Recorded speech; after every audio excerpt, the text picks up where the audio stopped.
Hey guys, tonight we are traveling back in time to a place of incredible wealth, breathtaking art, and a level of dampness you can feel in your bones. A place where the average citizen was surrounded by more money and more mud than almost anywhere else on Earth. It's the Dutch Republic in the early 17th century, and a very strange and beautiful fever is about to take hold. Let's be honest, you probably wouldn't survive this era. Not because of war or plague, but because the plumbing situation was, to put it mildly, aspirational. The canals were both highway and sewer, and the charming scent of commerce was often indistinguishable from the scent of communal regret. So, before you get comfortable, take a moment to like the video and subscribe, but only if you genuinely enjoy what I do here.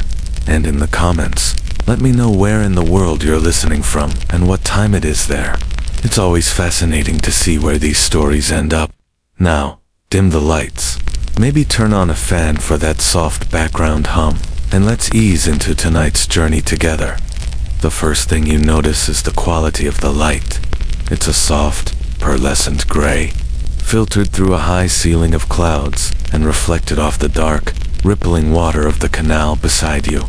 The air is cool and heavy with the smell of the sea, of wet stone, and of the sweet, pungent aroma of coal smoke drifting from 1,000 narrow chimneys.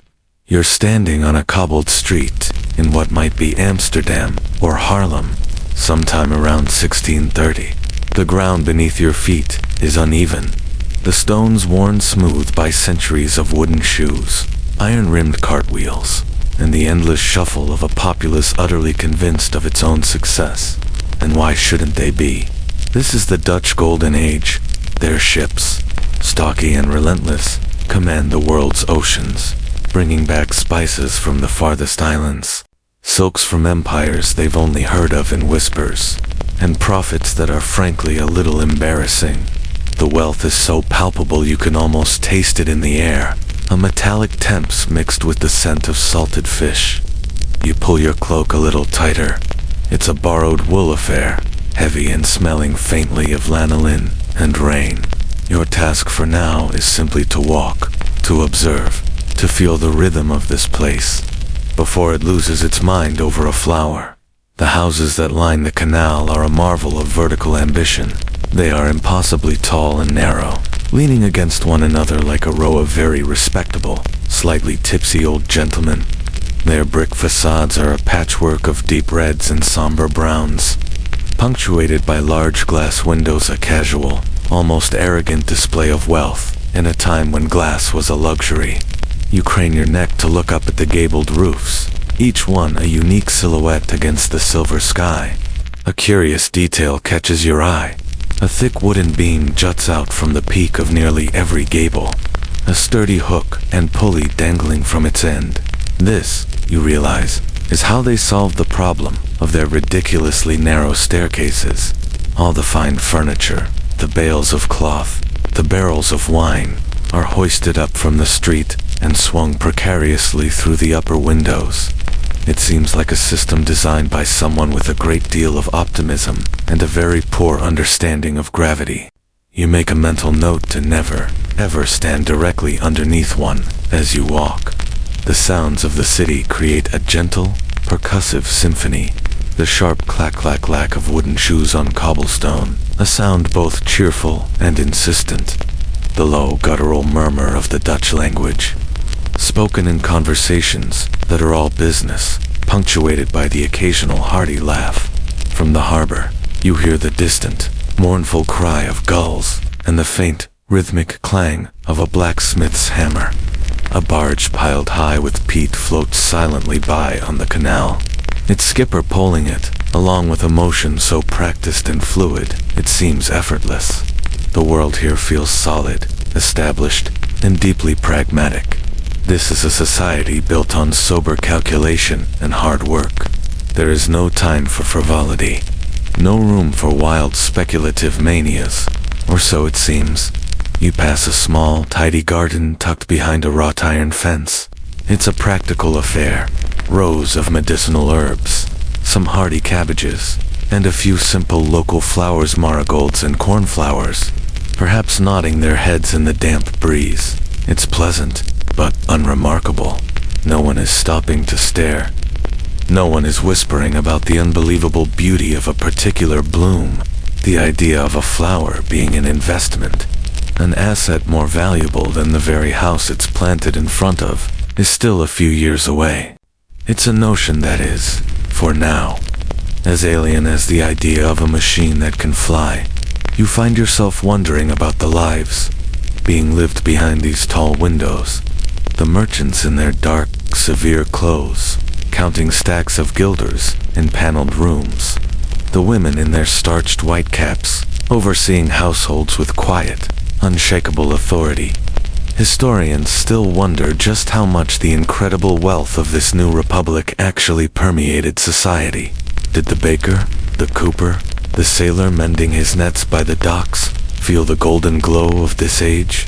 Or was their life a constant, damp struggle, lived out in the long shadows cast by the mansions of the fabulously rich? As you watch a milkmaid pass by, her shoulders stooped under the weight of a wooden yoke, you suspect you know the answer. For now, the city is calm.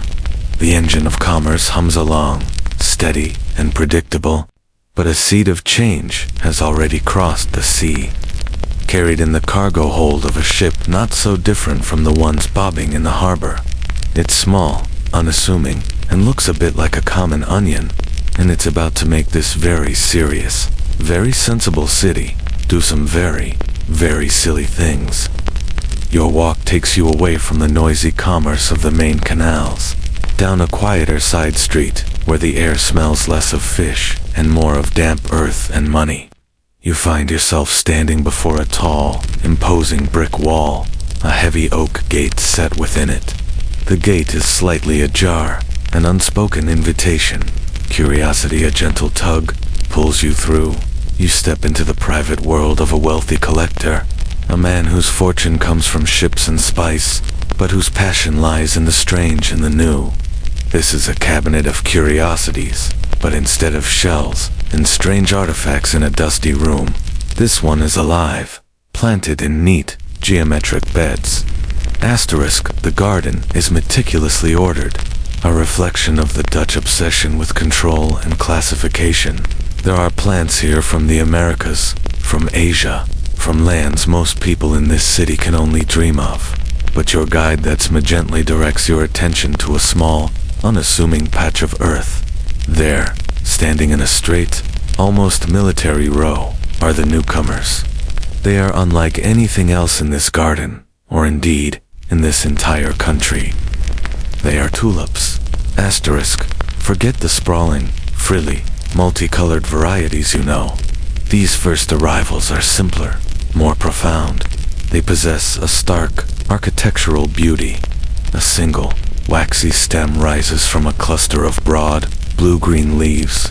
Atop it sits a perfectly formed cup of just one, impossibly deep color. A velvet red so dark, it's almost black. A brilliant, buttery yellow that seems to glow from within. A pure, pristine white, like fresh cream. They don't have a strong scent, unlike a rose or a lily. Their appeal is entirely visual. They are a statement, a bold slash of color in a world dominated by muted tones of brown, gray, and ochre. Compared to these exotic beauties, the humble Dutch marigold suddenly looks a bit desperate, like it's trying too hard.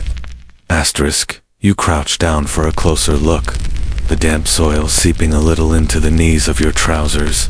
You can see why they've captured the imagination of the wealthy. They come from a place that is, to the 17th century Dutch mind, a realm of pure legend, the Ottoman Empire. They were cultivated in the secret gardens of the Sultan in Constantinople. A flower so cherished that to be given one was a sign of immense imperial favor.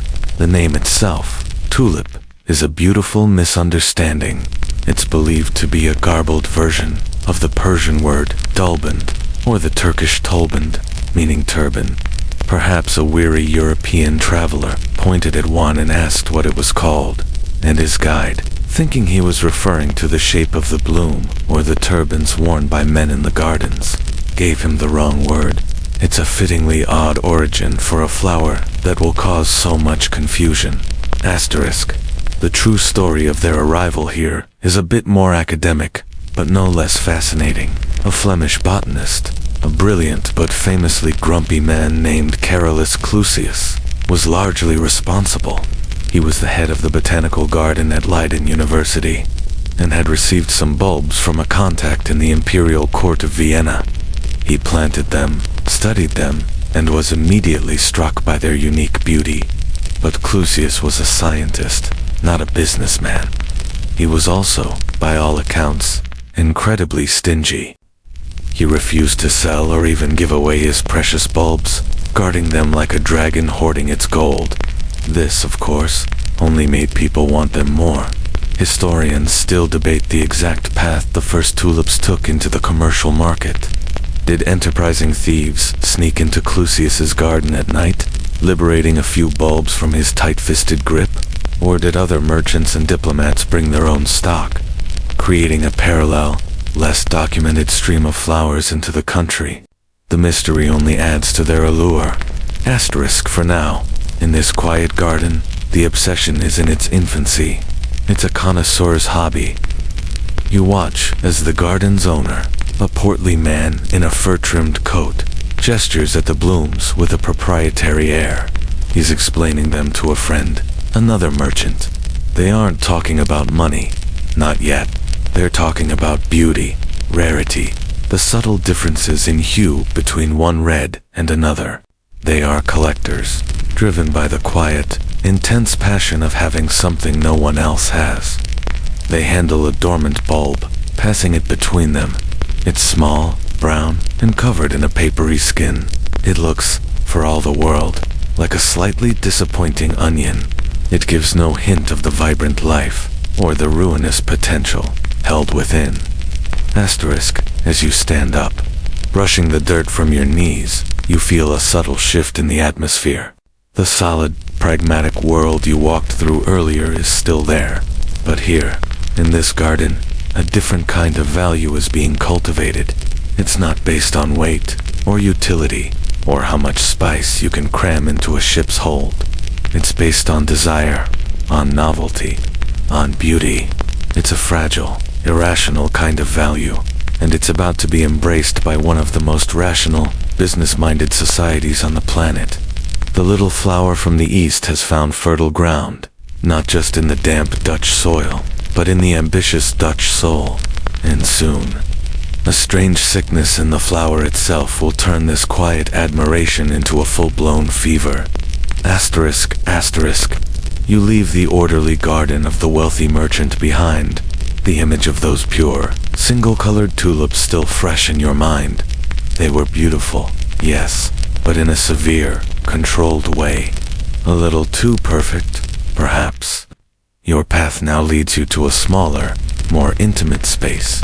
It's the personal garden of a true enthusiast, a man known not for his wealth, but for his skill and patience.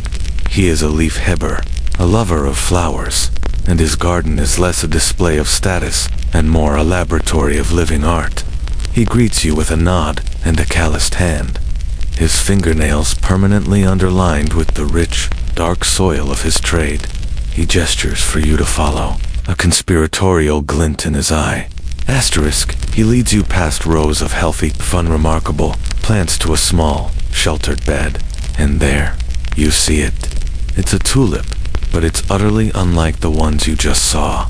It's not one solid color. The flower is a canvas of brilliant, chaotic beauty. A creamy white petal is streaked with delicate, feather-like veins of the deepest crimson.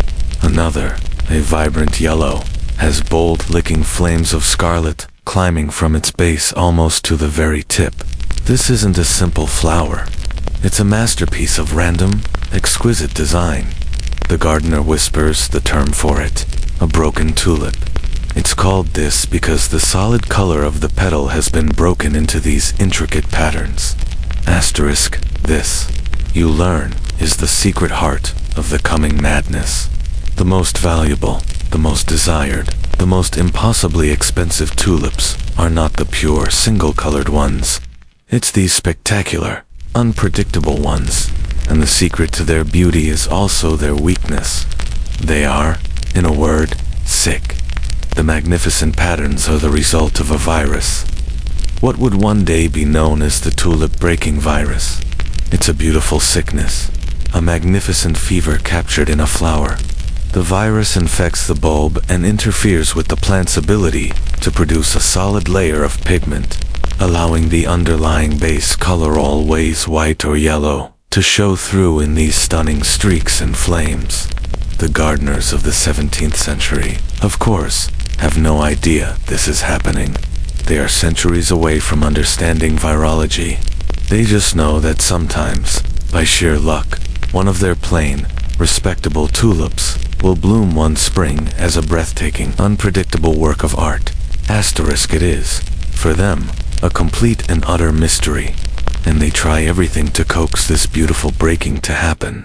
This is the quirky, almost comical side of their genius. These are master horticulturalists who can make a plant flourish in the damp, unforgiving Dutch climate, but their methods for encouraging breaking are pure magical thinking. They would add powders and pigments to the soil, believing that if they planted a bulb in soil mixed with crushed red paint, a red-flamed tulip would surely emerge. They experimented with different types of manure, each with its own secret foul-smelling recipe, hoping one would hold the key. Some growers, it was said, would even talk to their bulbs, or face them towards a certain direction of the moon. It was the botanical equivalent of trying to teach a fish to climb a tree by showing it a ladder. Utterly nonsensical, but born of a desperate, passionate hope. Asterisk, we now know the truth is far smaller and more insidious. The virus was spread by aphids, tiny green peach potato aphids, to be precise. These little insects, the innocent-looking villains of our story, would feed on an infected plant and then flit over to a healthy one, carrying the virus on their mouthparts. The result was a game of chance on a massive scale. A gardener could have a bed of 100 valuable, plain red tulips, and the next year, thanks to a small army of aphids, he never even noticed. One or two might bloom with magnificent crimson flames. He would be rich, or he could have a priceless broken tulip, and all its offspring, the little bulbs or offsets that grew from the main one, could revert to a plain, boring color. The virus weakened the bulb, making it produce fewer and less vigorous offsets. This biological reality was the engine of the speculation. A truly beautiful, stable broken tulip was not just a rarity, it was a genetic lottery ticket that might not pay out the same way next year. Asterisk. Your journey now takes you indoors, away from the gardens, and into the heart of Dutch social life, the tavern.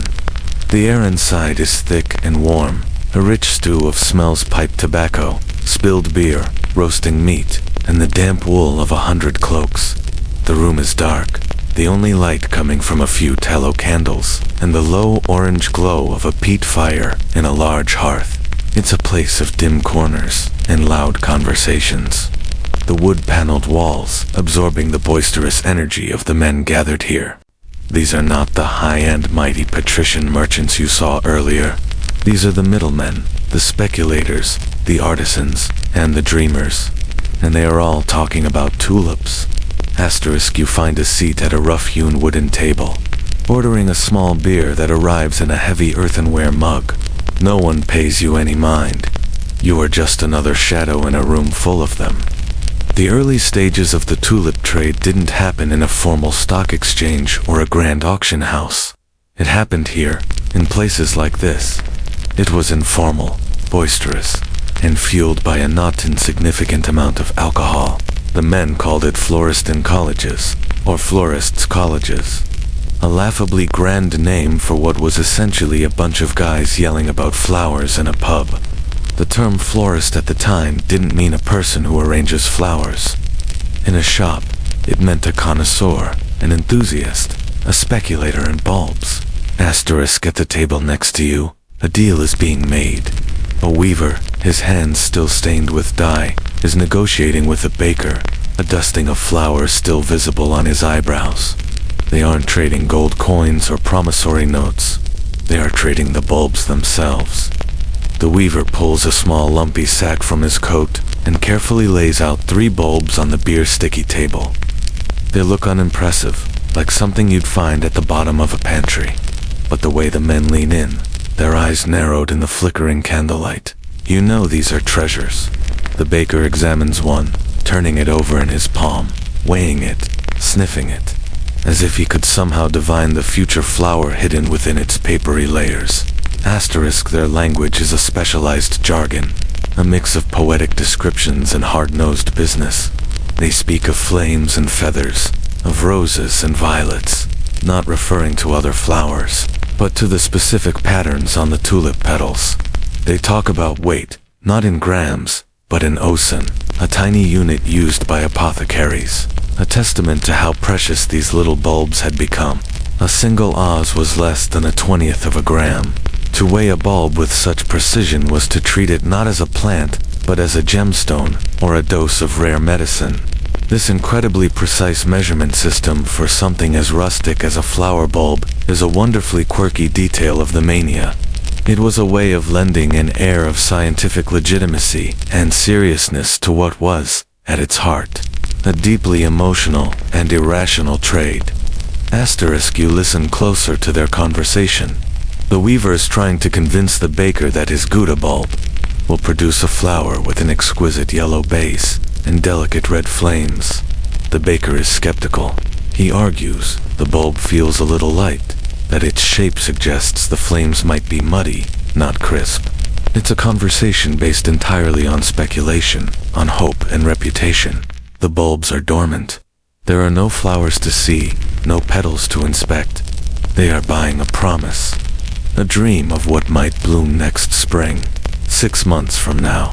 Historians still wonder about the prevalence of outright fraud in these tavern trades. How many times did a wily seller pass off a common, worthless bulb as a rare variety? Without the flower as proof, it was one man's word against another's. A situation that must have led to more than a few heated arguments once spring finally arrived. Eventually, the deal is struck. No money changes hands. The baker agrees to trade a small, expertly crafted silver buckle for the 3 bulbs. He pulls it from his belt, and the weaver examines it with the same intense scrutiny the baker gave the bulbs. It's a barter system, a tangible exchange of one luxury good for another. For now, it feels grounded, a beautiful object for a potentially beautiful flower. But as the evening wears on and more beer is consumed, the deals become more abstract, more daring. You hear men making promises, offering a portion of their next season's catch of herring, or a percentage of the profits from a future weaving commission, all for a single, promising-looking bulb. The solid world of goods and services is beginning to blur into a more fluid world of future value. You take a sip of your beer. It's bitter and earthy. Outside, the city is dark and quiet. But in here, in this smoky, noisy room, the seeds of a financial fever are being sown, one beer-soaked, speculative deal at a time. The scene shifts. You are no longer in the smoky, boisterous tavern of the common speculator. The air is cleaner here, scented with beeswax polish and the faint, crisp smell of money. You are standing in the grand wood-paneled office of one of the Dutch republics. Elita Regent, a director of the Dutch East India Company, a man whose signature can launch fleets. He is part of the small, powerful circle of patricians who initially drove the tulip market from a simple hobby into the realm of unbelievable luxury. The initial jump in prices wasn't driven by the masses. It was a competition among the fabulously wealthy, each trying to outdo the other in a game of botanical one-upmanship. Before you, on a heavy oak table, polished to a mirror sheen, lies a single tulip bulb. It's not in a sack.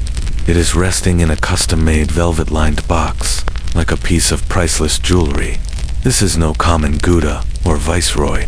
This is one of the legendary varieties, a name spoken in hushed, reverent tones.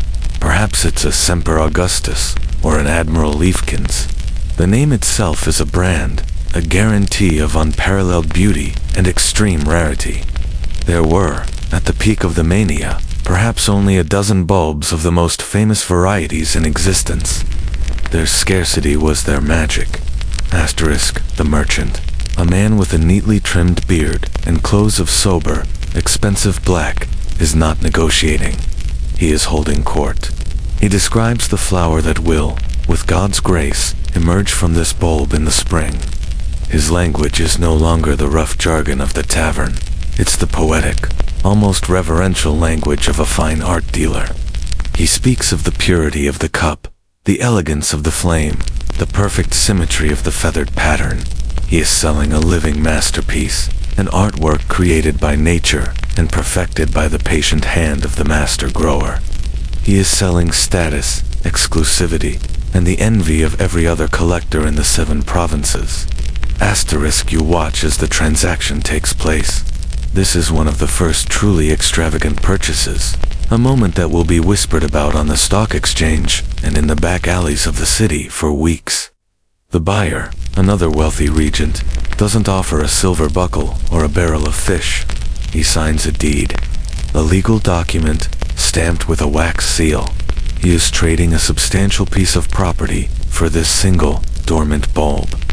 A historical fact that seems torn from a fairy tale is that at the height of the craze, a single bulb of a rare variety was recorded as being sold for a package of goods that included, among other things, 4 tons of wheat, 8 tons of rye, 4 fat oxen, a dozen sheep, 2 hogsheads of wine, 1,000 pounds of cheese, and a complete bed with linens. In another documented case, a single bulb was exchanged for a prosperous brewery. Asterisk, think about that for a moment. Not the flower, not a whole garden of them, but one bulb. A bulb that could rot in the ground. A bulb that could be eaten by a mouse.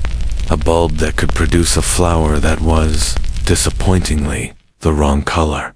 It's a level of risk that seems, to our modern minds, completely insane. But you have to understand the context. This wasn't just about the flower. It was about owning a unique asset, something so rare it was almost mythical. In a society where everyone was getting rich, the only way to truly distinguish yourself was to own something that money, in theory, couldn't easily buy. Asterisk, the quirkiness of this moment is in its formality. 2 of the most powerful and supposedly rational men in the country are conducting a massive business deal over what is, essentially, a fancy onion. There are lawyers present, contracts being signed. The entire apparatus of Dutch commerce, the most sophisticated financial system in the world at the time, is being brought to bear on this small, brown object. This is what normalized the absurdity. When the richest and most respected members of society start treating tulips like real estate, it sends a powerful signal to everyone else. It legitimizes the craze, transforming it from a hobbyist's obsession into a genuine investment opportunity. Asterisk, historians still debate the true extent of these high-end barter deals. Were some of them exaggerated, cautionary tales told after the crash to make the speculators seem even more foolish? It's entirely possible. The most famous stories, like the one about the brewery, are often cited from books written decades after the event. Books that were meant to be moral lessons against greed. But the core truth remains. The prices being paid by the wealthy elite in the early 1630s were genuinely, objectively astonishing. They established a new reality, a world in which the potential beauty of a flower could be worth more than the brick-and-mortar house you lived in. And as you watch the new owner of the bulb cradle his velvet box and walk away with the quiet satisfaction of a king who has just acquired a new crown, the scene changes once more.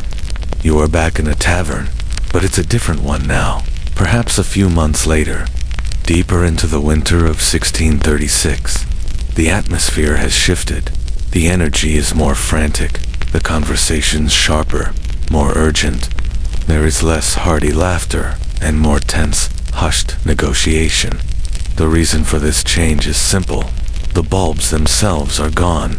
They are all planted safely in the cold, hard ground, sleeping and gathering their strength for the spring bloom. You cannot trade what is currently buried 6 inches under the frozen soil of a Harlem garden, and yet, the trading is more frenzied than ever. Asterisk, you are witnessing the birth of a bizarre and brilliant financial instrument. Born of pure necessity and unrestrained desire, they call it wind handle, literally, wind trade. It is, in essence, the buying and selling of air. You are watching the 17th century equivalent of a futures market materialize in a smoky pub. Instead of trading the physical bulbs, the men are now trading paper contracts, promissory notes, a piece of paper that guarantees the delivery of a specific bulb of a specific weight and variety, to be handed over in the spring, once it has been dug up. Asterisk at a table in the corner. A deal is unfolding that perfectly illustrates this strange new world. A tailor, a man who has never held a rare tulip bulb in his life, is selling a contract for a single viceroy bulb to a chimney sweep. The tailor doesn't own a viceroy bulb. He has no intention of ever owning one. He simply bought the contract for it last week from a brewer, betting that the price would go up. He paid 1,500 guilders for the piece of paper. Now, he is selling that same piece of paper to the chimney sweep for 2,000 guilders. He has made a 500 guilder profit, more than a year's wages for a skilled craftsman without ever seeing, touching, or smelling a single flower. He has traded in wind. Asterisk, this is the crucial turning point.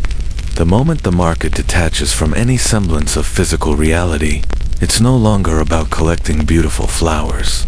It's about pure, unadulterated speculation. The paper contracts themselves become the commodity. They are easier to trade, easier to carry, and can be bought and sold multiple times in a single day. A single contract for one bulb, sleeping soundly in the earth somewhere, might pass through 10 different hands before it's due to be delivered. Each person along the chain is simply betting on the price, hoping to sell the paper to the next person for more than they paid for it. It's a game of hot potato with astronomical stakes. Asterisk, the quirky detail here is the almost comical lack of regulation. There were no official exchanges for this trade. The deals were often sealed with a handshake and a toast in a tavern. A notary might be called to witness a particularly large transaction, scrawling out the details of the contract on a piece of parchment.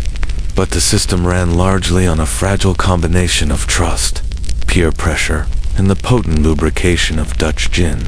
It was a wild, decentralized market, driven by rumor and emotion. If a whisper went around the room that a wealthy merchant in Amsterdam was buying up Admiral van der Eyck bulbs, the price for those contracts would soar in an instant.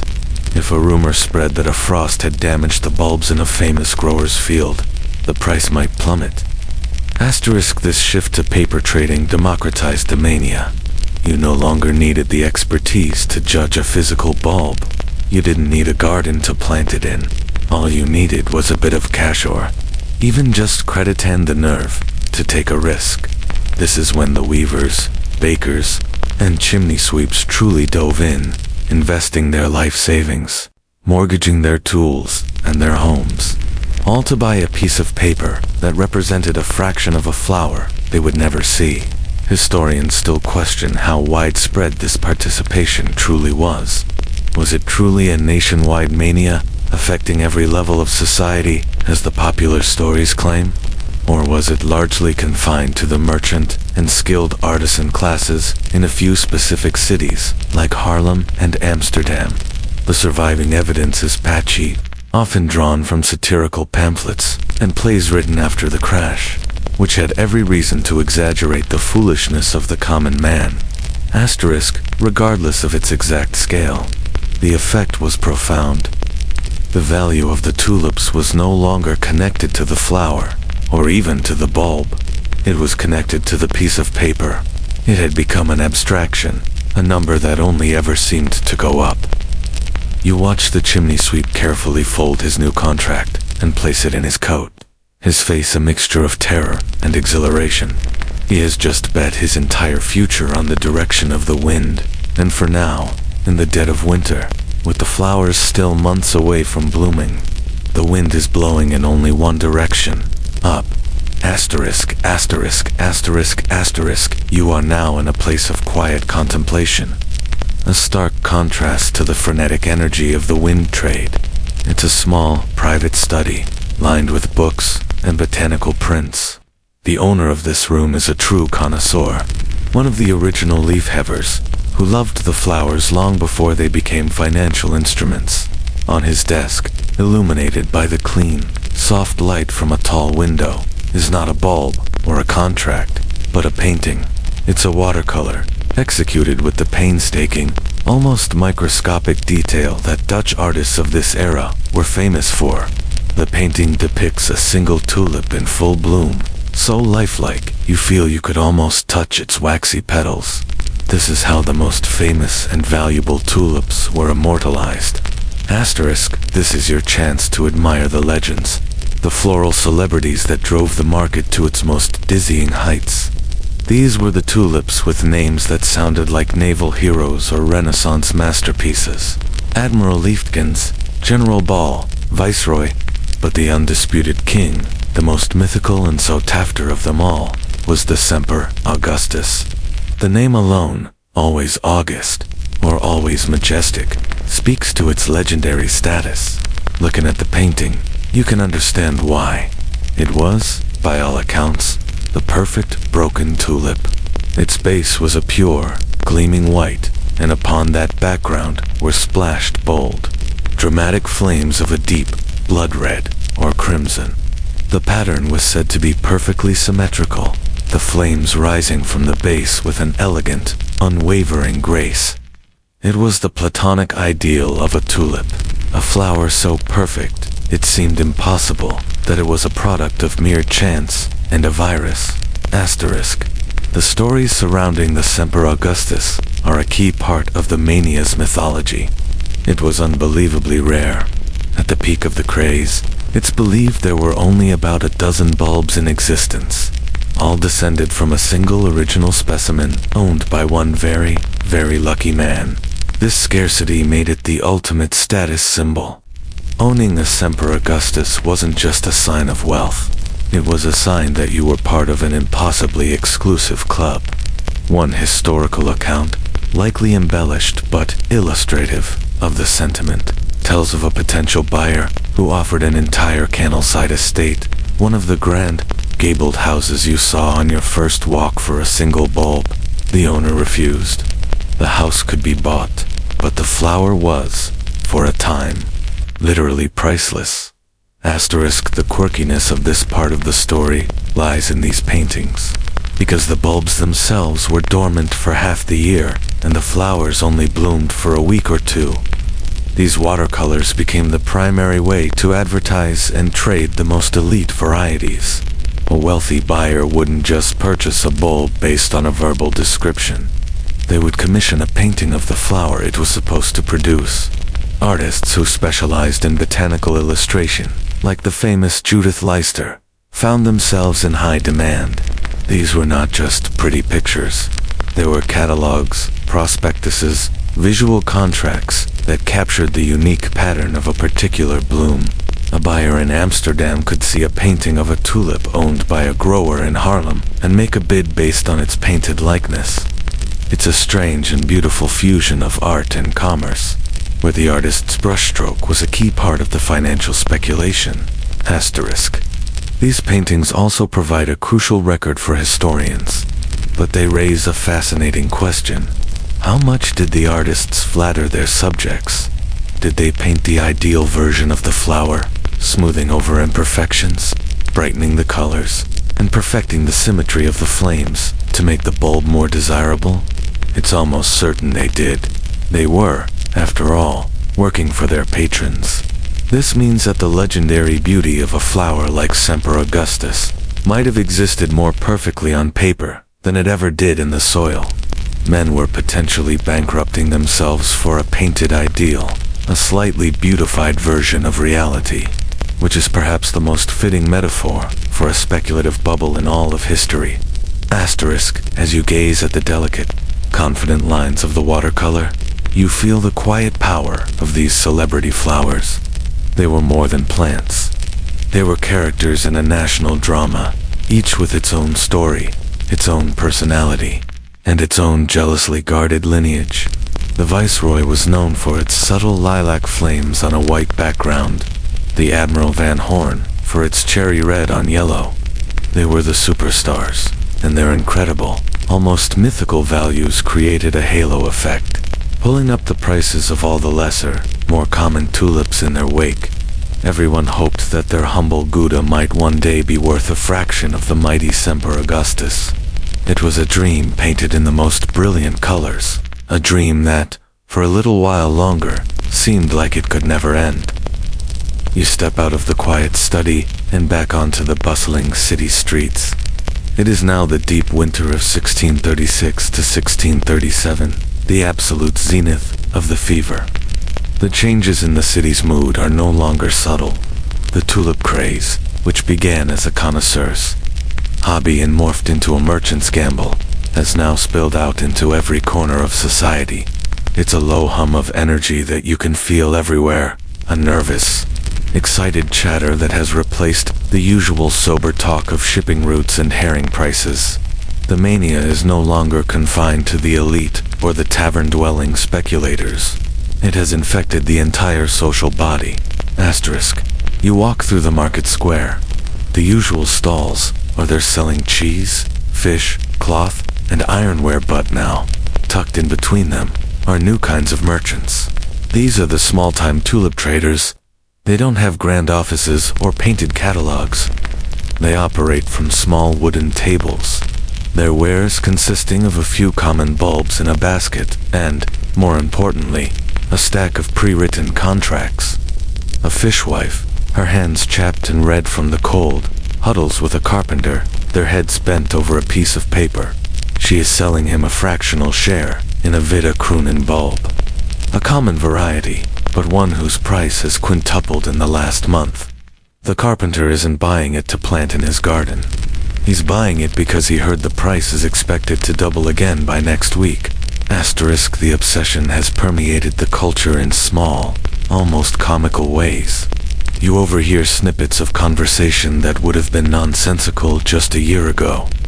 Two women gossiping by a water pump aren't talking about their husbands or their children.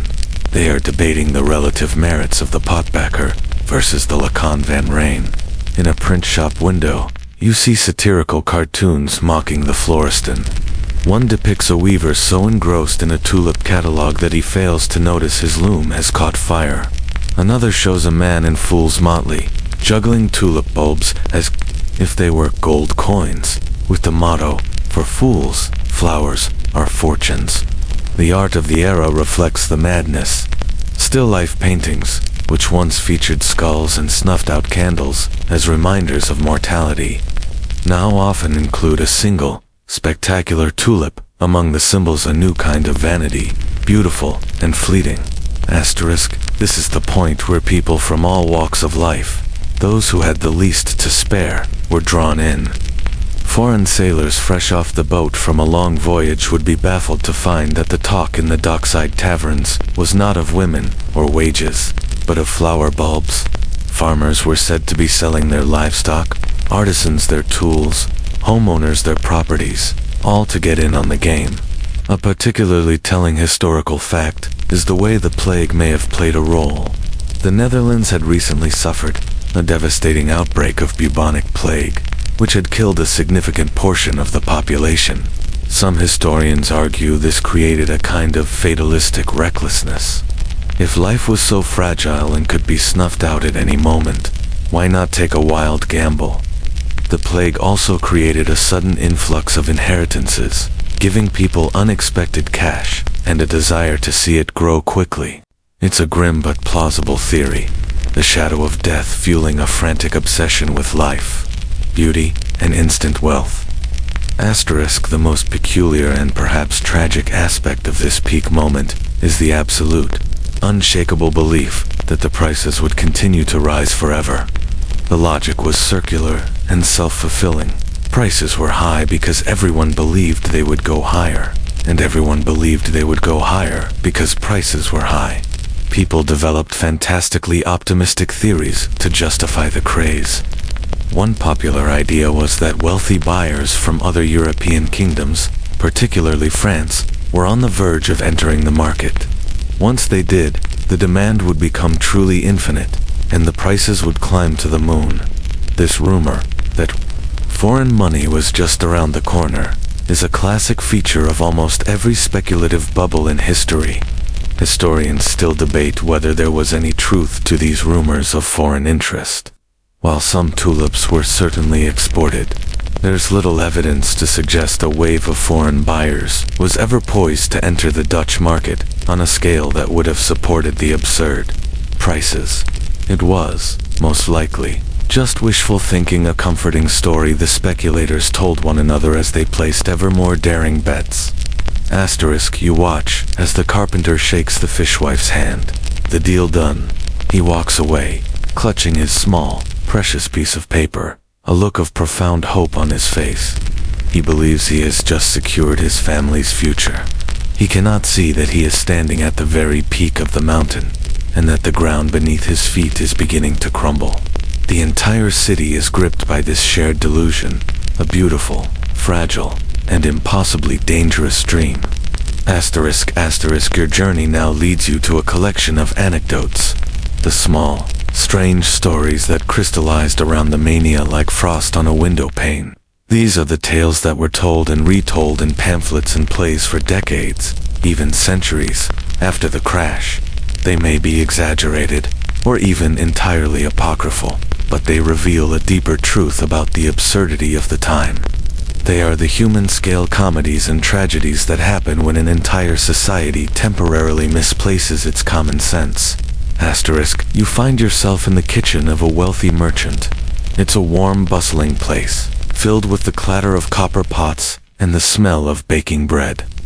A sailor, just returned from a long voyage, has come to the merchant's office to deliver a message from abroad. The merchant, pleased with the news, thanks the sailor and, as a small gesture of goodwill, tells him to help himself to a fine herring for his breakfast.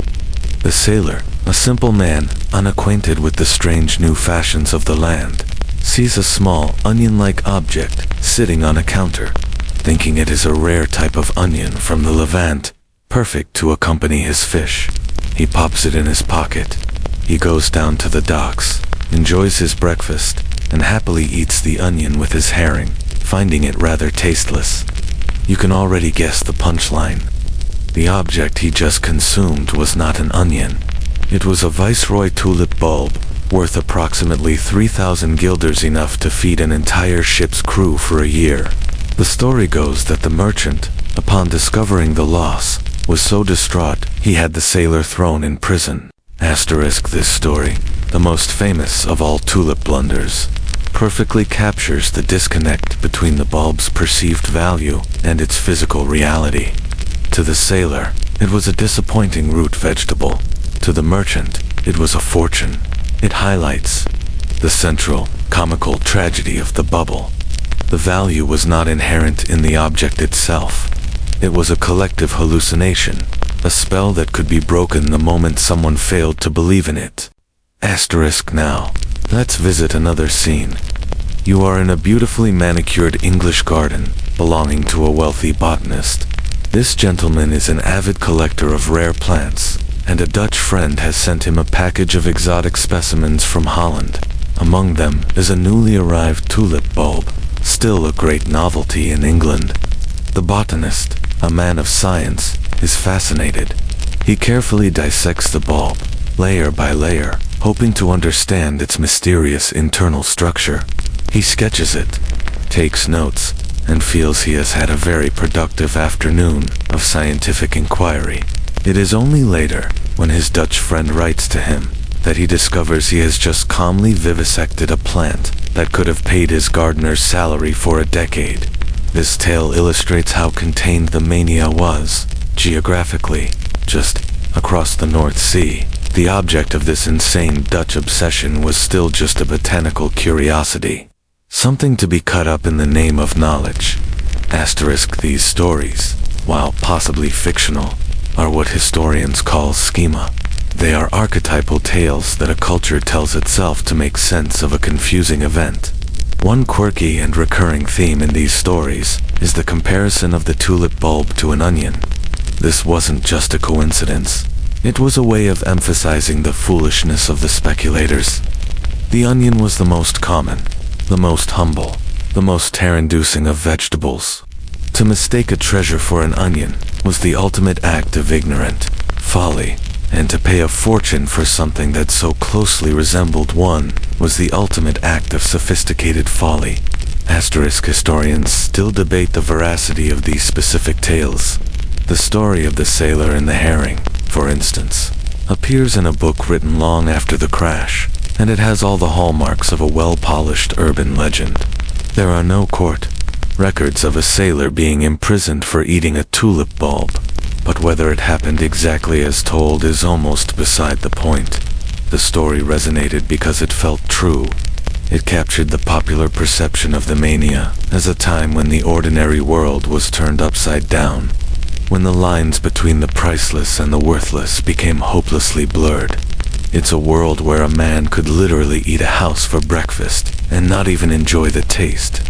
These are the fables of the fever, the small, enduring myths that remind us that the distance between a treasure and an onion is sometimes just a matter of collective belief. The air has changed. You are back in a tavern, the epicenter of the wind trade, but the manic, joyful energy of a few weeks ago has curdled into something more brittle. It's early February, 1637. The peak, the very top of the mountain. The problem with being at the peak is that the only way to go is down. And for the first time, people are starting to steal nervous glances at the precipice. The cheers that follow a high-priced sale are a little too loud, a little too forced. The laughter doesn't quite reach the eyes. It's the kind of strained joviality you'd find at a family dinner where everyone knows a secret, but no one is brave enough to say it out loud. You watch a man at a nearby table. He's a glove maker, by the look of his stained fingers. He has just agreed to buy a contract for a single Switzer bulb, for a staggering 4,000 guild. He has signed the paper, and his friends are clapping him on the back, ordering him a celebratory gin, but his smile is a grimace. He stares at the contract in his hand, as if it's a venomous snake he's just been forced to adopt. You can almost see the gears turning in his head, the frantic, terrifying arithmetic. He has just staked his workshop, his home, his entire future on this piece of paper. To make a profit, he must find someone, very soon, who is willing to pay more than 4,000 guilders. He looks around the crowded, smoky room, and for the first time, he doesn't see a room full of potential buyers. He sees a room full of men who look exactly like him, desperate, over-leveraged, and hoping to sell. This is the quiet, horrifying realization at the heart of every speculative bubble. It's a game that relies on the greater fool theory, the idea that no matter what ludicrous price you pay, there will always be a greater fool willing to pay more. The party only stops when one person looks around the room and realizes, with a cold dread, that the greatest fool of all is them. This is the first, silent whisper of doubt. It's not a public cry of panic. It's an internal, sinking feeling, multiplying silently in the hearts of 100 men in 100 different taverns.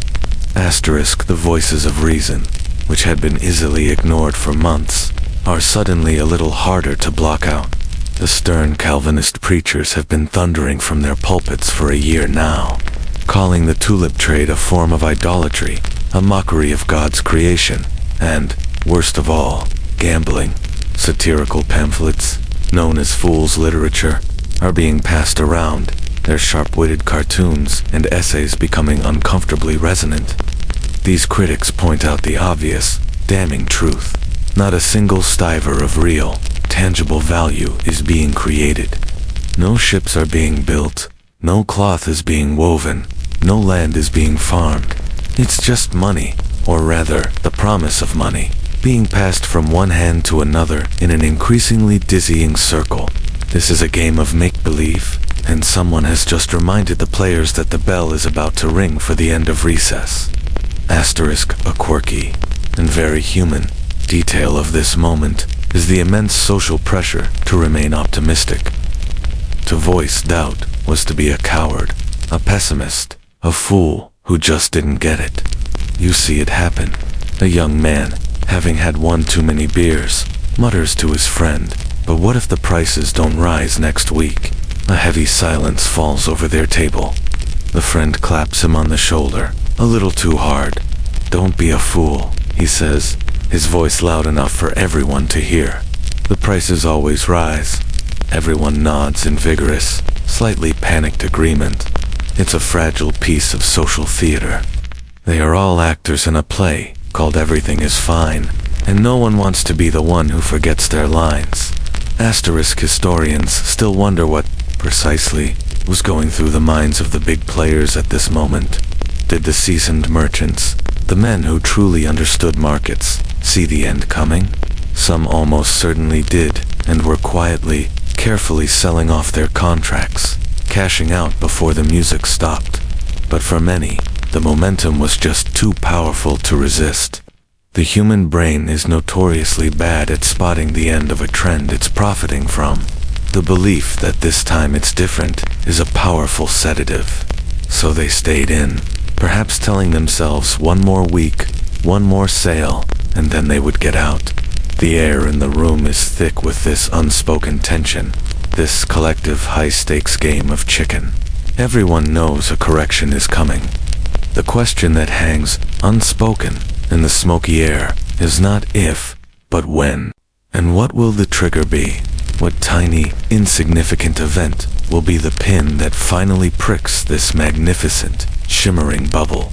Asterisk, asterisk, the end, when it comes, is not a dramatic explosion. It's a quiet, baffling anticlimax. You are in the city of Harlem on the 3rd of February, 1637. You're attending a routine tulip auction, one of many held in the city's taverns. This one is for a collection of bulbs being sold from the estate of an orphan. The room is packed, as usual. The air is thick with anticipation. The auctioneer, a man with a booming voice and a confident demeanor, stands before the crowd. He begins the proceedings, presenting the first lot. It's a fine collection of Vita Krunen, a common but popular variety. Asterisk, he announces the opening price, a figure that would have been considered outrageous a year ago, but is now merely the expected starting point. He looks out at the crowd, a confident smile on his face, waiting for the first bid. And then, nothing. Silence. A deep, profound, and utterly unnerving silence. The men in the crowd, the same men who just yesterday were climbing over each other to buy, are now sitting on their hands. They look at the floor. They look at the ceiling. They look at each other, their faces a mixture of confusion and dawning horror. Asterisk, the auctioneer, his smile faltering, lowers the price. Again, he is met with silence. The silence stretches, growing heavier and more awkward with each passing second. It's a sound that no one in this room has heard for months. It's the sound of a collective belief evaporating into thin air. He lowers the price again, then again, his voice becoming more strained, more desperate. He is no longer an auctioneer commanding a room. He is a man pleading with it, but it's no use. No one makes a bid. Not for the first lot, not for the second, not for any of them. For the very first time, at a major public auction, there are no buyers. Asterisk.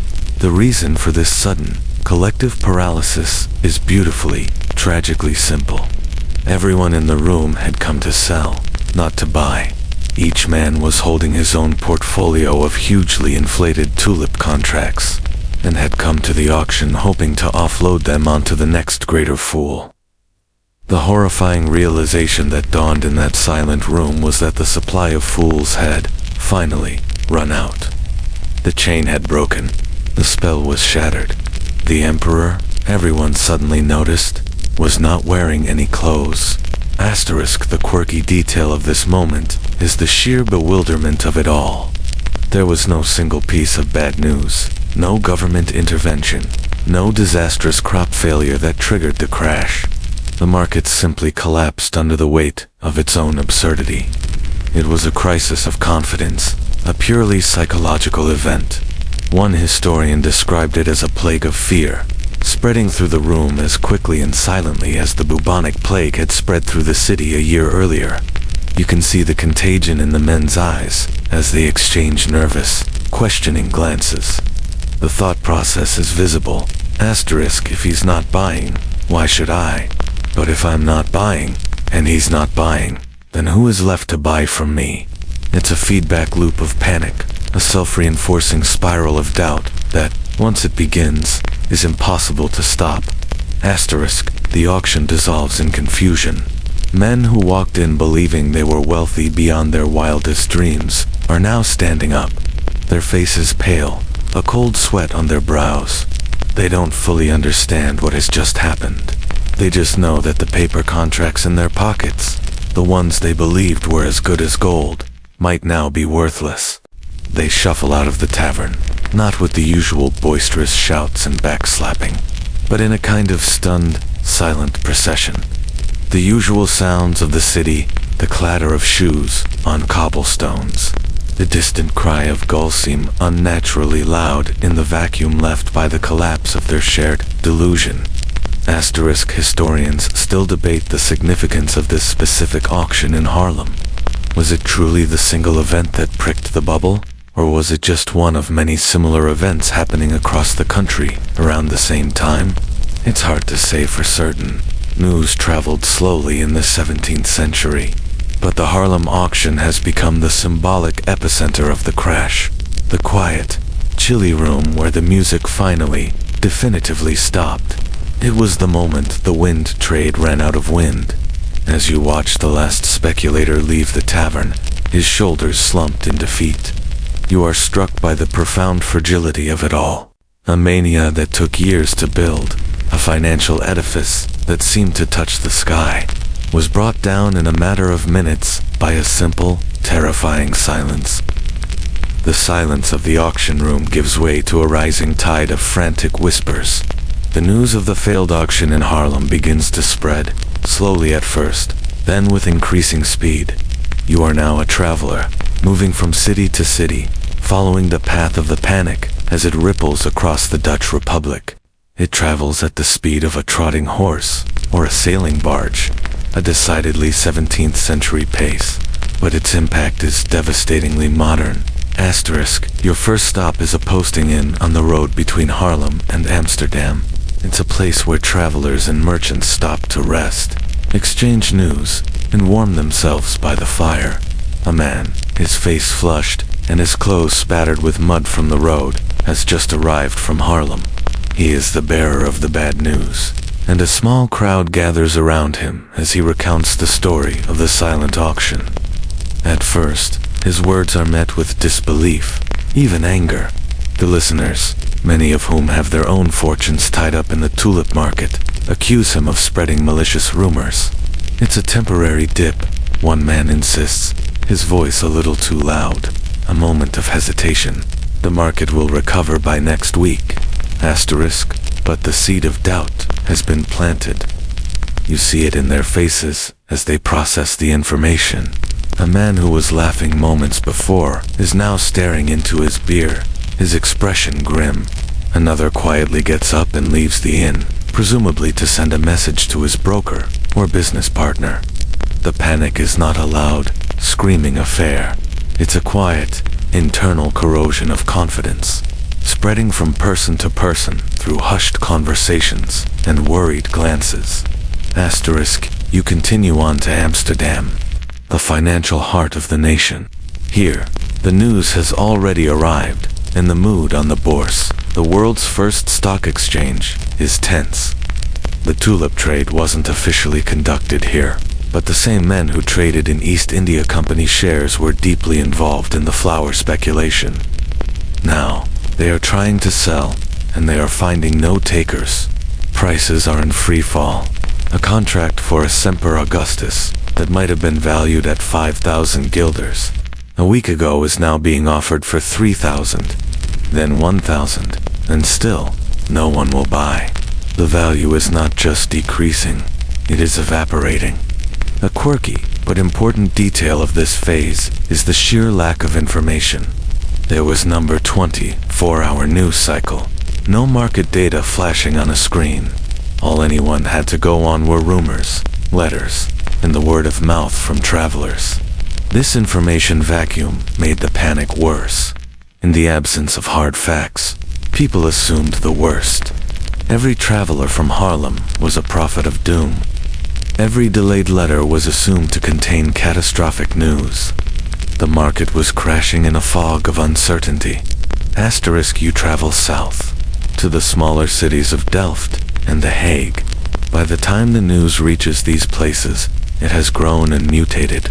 The story of the single failed auction has become a tale of widespread defaults and bankruptcies. The panic feeds on itself, becoming more potent with every mile it travels. You sit in a canalside tavern in Delft and watch a group of pottery painters, men who had invested the profits from their famous blue and white tiles into tulip contracts. They are not talking about glazes or kill temperatures. They are arguing, their voices filled with a mixture of fear and accusation. They are trying to figure out who is to blame, how this could have happened. Asterisk the central question that historians still debate is just how deep and widespread the financial ruin actually was. The traditional story, popularized by the 19th century writer Charles Mackay in his book Extraordinary Popular Delusions and the Madness of Crowds, is one of total economic collapse, of a nation brought to its knees, of merchants throwing themselves into canals in despair. Modern historians, however, have a more nuanced view. They argue that because the final, frantic stage of the trade was conducted in wind, many of the contracts were simply never settled. The crash was more of a massive, messy legal tangle than a wave of personal bankruptcies. Still, for those who had sold real assets, their homes, their businesses, their tools to buy contracts at the peak, the ruin was absolute and painfully real. Asterisk, as you stand on a windswept bridge in Leiden, you watch a barge carrying peat move slowly down the canal, just as it did at the beginning of your journey. The ordinary life of the city continues. The blacksmith's hammer still rings out. The baker still bakes his bread. But the financial heart of the nation has been dealt a shocking blow. The dream of effortless wealth has died, and in its place is the cold, damp morning after of a colossal miscalculation. The slow ripple of panic has become a tidal wave of regret, and it is now washing over the entire country. Asterisk, asterisk, the frantic, heart-pounding panic of the crash has subsided, replaced by a dull, throbbing headache of legal and financial confusion. It is now late spring and early summer of 1637. The immediate crisis is over, but the messy, complicated aftermath is just beginning. You find yourself in a place that strikes a uniquely Dutch kind of fear into the heart, a courtroom, or, more accurately, a series of makeshift courts and arbitration committees, hastily assembled in town halls and guild headquarters to deal with the mountain of worthless paper left behind by the wind handle. Asterisk. The atmosphere here is not one of high drama, but of sullen, grinding frustration.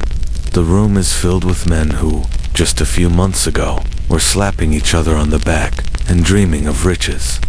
Now, they sit on opposite sides of a long wooden table, refusing to make eye contact.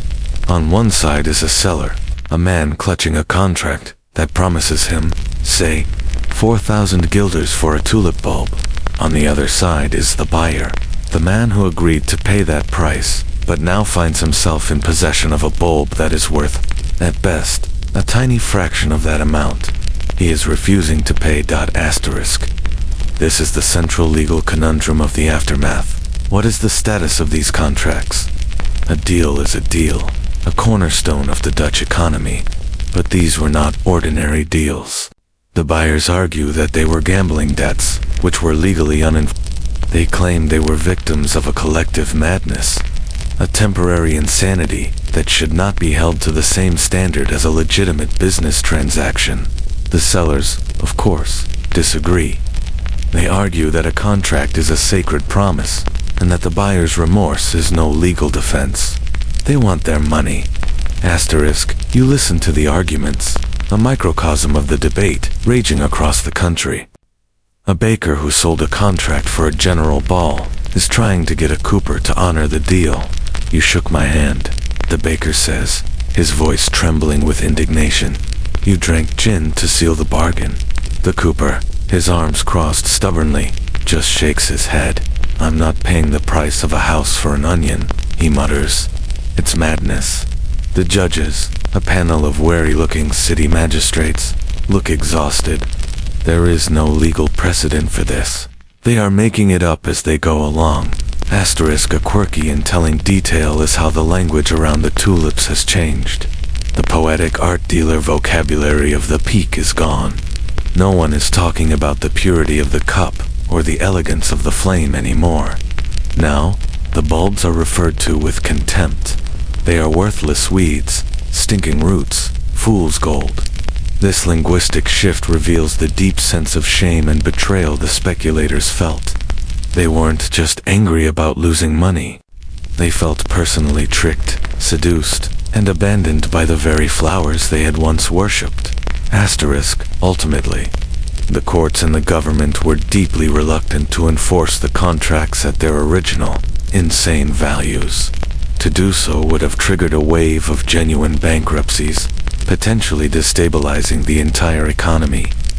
So, they stalled. They set up committees that studied the problem for months. Eventually, a compromise was offered.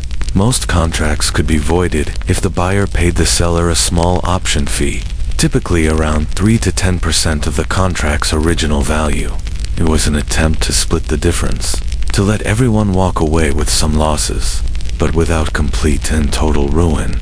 Asterisk, many sellers refused this deal, holding out for the full amount, and their cases dragged on for years, clogging up the legal system. Historians still debate the long-term economic impact of the crash. The more traditional view is that it was a national trauma that led to a prolonged depression. However, more recent scholarship suggests that because the Dutch economy was so robust and diversified, it absorbed the shock surprisingly well. The Dutch East India Company continued to make enormous profits. The herring fleets still sailed, and Amsterdam remained the financial capital of the world, for the nation as a whole. The Tulip Mania may have been a painful but ultimately survivable lesson in the dangers of speculation for the individuals involved. However, the story was often much sadder.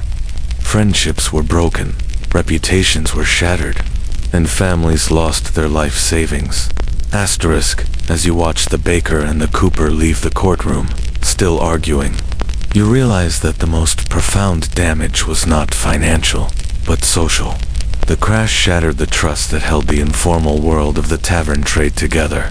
It was a sobering, humiliating end to a beautiful, intoxicating dream. The arguments over worthless paper would continue for years, a bitter postscript to a brief and bewildering chapter of history. You leave the stale, argumentative air of the courtroom and step back out into the light. It is spring, the season that everyone was waiting for, with such breathless, greedy anticipation. The sky is a pale, hopeful blue, and a gentle breeze carries the scent of damp earth and new life. Your journey now takes you full circle, back to a garden. It's not the grand, formal garden of the wealthy collector, nor the experimental plot of the master grower. It's a simple, backyard garden belonging to a man who a few months ago believed he was on the verge of becoming a king. Asterisk, he is a weaver, perhaps the same one you saw in the tavern so long ago. He is kneeling in the dirt, his face a mask of quiet resignation, and all around him, they are blooming. The tulips, the very objects of all that winter madness, are now pushing up out of the soil, their waxy leaves unfurling, their cups opening to the sun, and they are breathtaking. The viceroy, which he had a contract to sell for a fortune, has opened into a delicate swirl of white and lilac. A Gouda, which he had bought for the price of his finest loom, is a perfect buttery yellow with jaunty red flames. Asterisk, they are beautiful. Objectively, undeniably, heartbreakingly beautiful, but their beauty is now untethered from their value. The magic is gone. They are no longer financial assets. They are just flowers again. The weaver reaches out and touches a petal, his gesture a mixture of lingering affection and bitter resentment. This small, living thing had promised him a life of ease, a grand house, a future for his children, and it had lied, or rather, he had lied to himself, and used the flower as an excuse. Asterisk, you can see the painful irony playing out in gardens all across the Netherlands. For months, men had been trading abstract promises of future beauty. Now, that beauty has arrived, in all its spectacular, vibrant glory, and it is commercially worthless. The bloom that was supposed to make a man a millionaire now can't be sold for enough to buy him a round of drinks. A quirky but poignant detail from this time comes from the records of professional growers. They had been the most rational players in the game, and now they found themselves with fields full of magnificent world-class tulips that nobody wanted to buy. Some, in a fit of pique and to protest the collapse, were said to have plowed their gold under, destroying their own priceless stock, rather than sell it at the new, insultingly low prices. Asterisk, you walk with the weaver through his small patch of blooms. He points out the different varieties, his voice flat and devoid of the passion it once held. He is a man cataloging his losses. That one, he explains, was supposed to pay for his daughter's dowry. This one was going to be the down payment on a larger workshop. It's a garden of ghosts. A beautiful cemetery for 1,000 dead dreams. Asterisk, historians still wonder about the psychological impact on the nation. Did this experience create a lasting tulip phobia? Not at all. In fact, the Netherlands would go on to build a massive, stable, and hugely profitable industry based on the cultivation and export of tulip bulbs. They learned from the mania. They established formal regulations, controlled supply, and turned the tulip from a speculative gamble into a reliable agricultural commodity. The Dutch love affair with the flower endured, but it matured. It became a calmer, more sensible, and ultimately more sustainable relationship. The nation, like a person recovering from a wild fever, eventually regained its senses and got back to business. Asterisk, as you stand there in the gentle spring sunlight, you realize the ultimate lesson of the story. The value that men had projected onto these flowers, the ambition, the greed, the hope was as fleeting as the bloom itself. It was the wind handle, the wind trade, in more ways than one. It was all just air. The flowers themselves, however, were real. They did what they had always done. They slept through the winter. They bloomed in the spring, and they were beautiful. Their beauty was the only thing that was ever truly there. The rest was just a story that people told themselves, a story that got out of hand. The weaver sighs, stands up, and brushes the dirt from his knees. He turns his back on the flowers and walks towards his house, towards his loom, back to the world of tangible things and honest work. The tulips continue to nod gently in the breeze, utterly indifferent to the fortunes they have made and unmade. Asterisk, you leave the stale, argumentative air of the courtroom and step back out into the light. It is spring, the season that everyone was waiting for, with such breathless, greedy anticipation. The sky is a pale, hopeful blue, and a gentle breeze carries the scent of damp earth and new life. Your journey now takes you full circle, back to a garden. It's not the grand, formal garden of the wealthy collector, nor the experimental plot of the master grower. It's a simple, backyard garden belonging to a man who a few months ago believed he was on the verge of becoming a king. Asterisk, he is a weaver, perhaps the same one you saw in the tavern so long ago. He is kneeling in the dirt, his face a mask of quiet resignation, and all around him, they are blooming, the tulips, The very objects of all that winter madness are now pushing up out of the soil, their waxy leaves unfurling, their cups opening to the sun, and they are breathtaking. A viceroy, which he had a contract to sell for a fortune, has opened into a delicate swirl of white and lilac. A Gouda, which he had bought for the price of his finest loom, is a perfect buttery yellow with jaunty red flames. Asterisk, they are beautiful.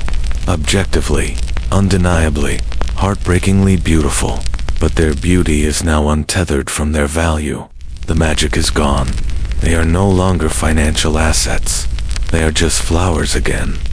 The weaver reaches out and touches a petal, his gesture a mixture of lingering affection and bitter resentment.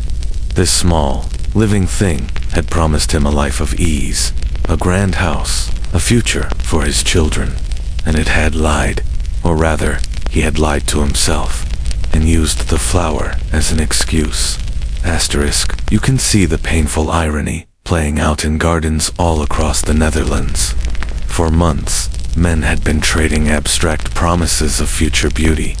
Now, that beauty has arrived, in all its spectacular, vibrant glory, and it is commercially worthless.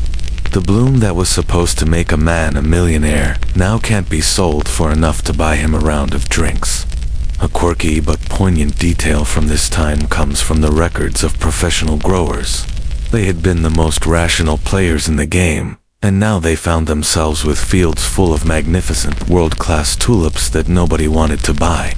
Some, in a fit of pique and to protest the collapse, were said to have plowed their gold under, destroying their own priceless stock, rather than sell it at the new, insultingly low prices. Asterisk, you walk with the weaver through his small patch of blooms. He points out the different varieties, his voice flat and devoid of the passion it once held. He is a man cataloging his losses. That one, he explains, was supposed to pay for his daughter's dowry. This one was going to be the down payment on a larger workshop. It's a garden of ghosts, a beautiful cemetery for 1,000 dead dreams. Asterisk, historians still wonder about the psychological impact on the nation. Did this experience create a lasting tulip phobia? Not at all. In fact, the Netherlands would go on to build a massive, stable, and hugely profitable industry based on the cultivation and export of tulip bulbs. They learned from the mania. They established formal regulations, controlled supply, and turned the tulip from a speculative gamble into a reliable agricultural commodity. The Dutch love affair with the flower endured, but it matured. It became a calmer, more sensible, and ultimately more sustainable relationship. The nation, like a person recovering from a wild fever, eventually regained its senses and got back to business. Asterisk, as you stand there in the gentle spring sunlight, you realize the ultimate lesson of the story. The value that men had projected onto these flowers, the ambition, the greed, the hope was as fleeting as the bloom itself. It was the wind handle, the wind trade, in more ways than one. It was all just air. The flowers themselves, however, were real. They did what they had always done. They slept through the winter. They bloomed in the spring, and they were beautiful. Their beauty was the only thing that was ever truly there. The rest was just a story that people told themselves, a story that got out of hand. The weaver sighs, stands up, and brushes the dirt from his knees. He turns his back on the flowers and walks towards his house, towards his loom, back to the world of tangible things and honest work. The tulips continue to nod gently in the breeze, utterly indifferent to the fortunes they have made and unmade. Asterisk,